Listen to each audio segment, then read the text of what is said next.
Fala, galerinha do nono ano, tudo bem com vocês? Aqui é a sua professora Helena de Matemática. E na aula de hoje nós iremos aprender sobre a equação do segundo grau. A equação do segundo grau, ela se apresenta, nesse formato aqui, ax² mais bx mais c igual a zero. Bom, primeiramente eu preciso te falar que a definição de equação, para ser considerada uma equação, ela tem que ter incógnita. Incógnita é o desconhecido, é a letra que eu vou descobrir, quanto que vale. E uma igualdade. Então, aqui tem incógnita e tem igualdade. Esse A com A diferente de zero. Esse A aqui, ó, ele não pode ser zero. Daqui a pouco eu vou te mostrar por que ele não pode ser zero, tá? Então, veja bem. Na equação do segundo grau, esse x e esse x são chamados incógnitas. Então, o x é a minha incógnita. Incógnita é o desconhecido, é a letra que eu vou ter que descobrir quanto que ela vale, tá? Esse A, esse B e esse C, olha lá, A, B e C são chamados coeficientes. São números reais que vão compor a equação, tá? E esse C, ó, C, ele é chamado termo independente, ele tem um nome diferenciado. Além de ser um coeficiente, ele também é chamado de termo independente. Por que ele é chamado de termo independente? Eu vou te mostrar aqui, ó.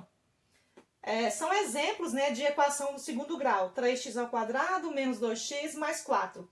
Então, vamos identificar os coeficientes. Quem é o A? O A é o número que acompanha o x². Então, no caso aqui, o A é 3.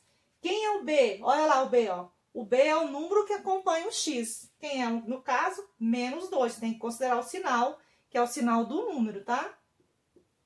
Menos 2. E o C? C é o chamado termo independente porque não tem x com ele. Ele é independente, não tem incógnita junto com ele, tá? Ele tá tranquilo, ó. 4. Por isso ele é chamado termo independente, ok? Então, professora, por que o A não pode ser zero? Veja bem, se o A for zero, no caso aqui, quem é o A? É o número que acompanha o x². Vamos supor que aqui tivesse um zero. 0 vezes x² dá zero.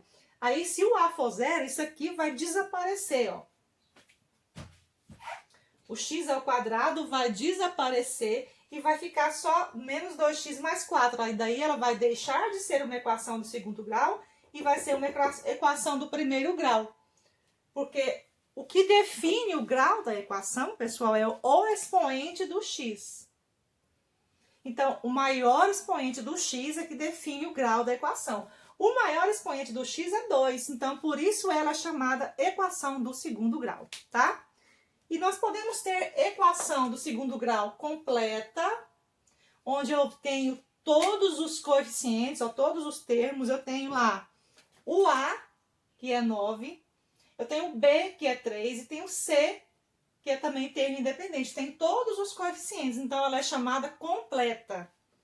E ela pode ser também chamada incompleta quando estiver faltando um dos termos, um dos coeficientes. Veja bem, x² tem o A que no caso é o 1, não aparece, mas tem o 1 ali, né?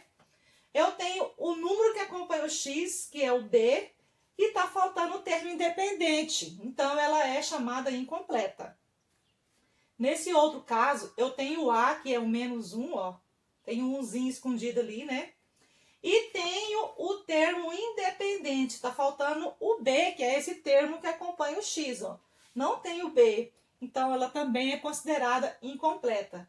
E no terceiro caso, eu só tenho o A, ó, o ax². Então, tá faltando o bx, né? O número que acompanha o x, e tá faltando o termo independente. Então, são os 3 casos em que a equação é considerada incompleta, tá?